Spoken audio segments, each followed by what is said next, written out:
ایمان جو اللہ تبارک و تعالیٰ کے ہاں معتبر ہے وہ ایمان بالغیب ہے. الذین یؤمنون بالغیب.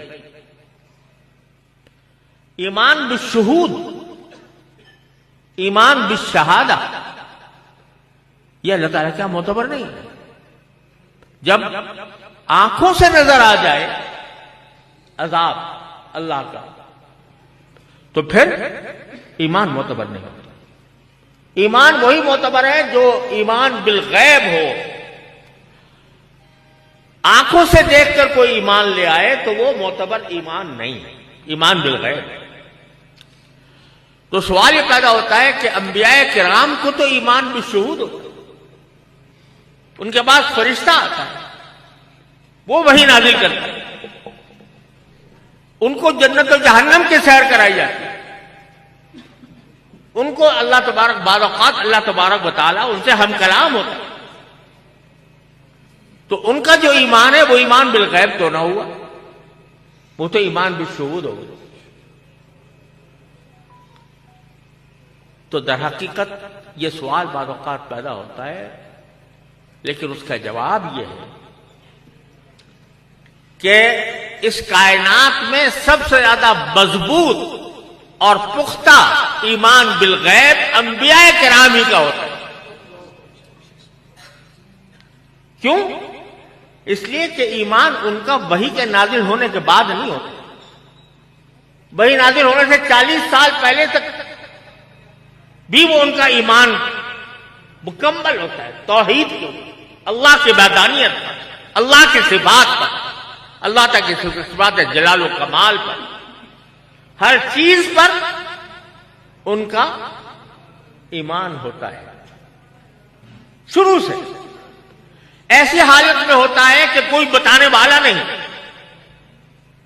ہمیں آپ کو جو ایمان ملا وہ تو رسول کریم سرور عالم صلی اللہ علیہ وسلم کے صدقے میں ملا. آپ نے ایک ایک چیز کھول کر بیان فرما دی.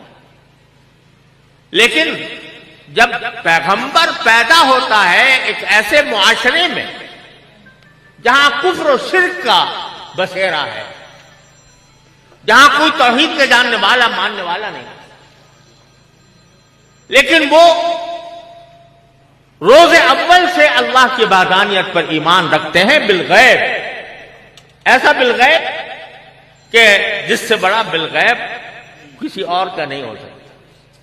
وہ ایمان کس طرح رکھتے ہیں کہ ایمان آیا دل میں، سارے معاشرے کو دیکھ رہے ہیں کہ یہ اس کے خلاف ہے، اس کی نقالی کرنے کے بجائے، اس کے پیچھے چلنے کے بجائے وہ اپنا الگ راستہ اختیار کرتے ہیں، شروع سے اختیار کرتے ہیں. اور یہ نیت رکھتے ہیں کہ جب بھی اللہ تعالیٰ کی طرف سے کوئی پیغام آئے گا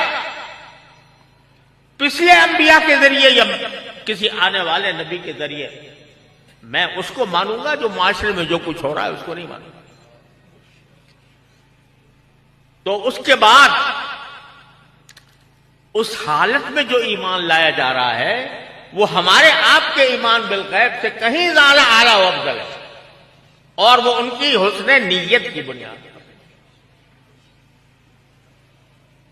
قرآن کریم فرماتا ہے وَمَا كُنْتَ تَدْرِي مَا الْكِتَابُ وَلَا الْإِيمَانُ وَلَكِنْ جَعَلْنَاهُ نُورًا نَهْدِي بِهِ مَن نَّشَاءُ إِلَىٰ صِرَاطٍ مُّسْتَقِيمٍ. کہ آپ کو پتہ نہیں تھا پہلے کہ ایمان کے کیا کیا تقاضے ہوتے ہیں، آپ کو پتہ نہیں تھا کہ اللہ کی کتاب کیسے نازل ہوتی ہے، لیکن ہم نے آپ کو اس سارے چیز کو ایک نور کی شکل میں آپ کے قلب مبارک میں رکھا ہوا، اور وہ تھا حسن نیت کی وجہ.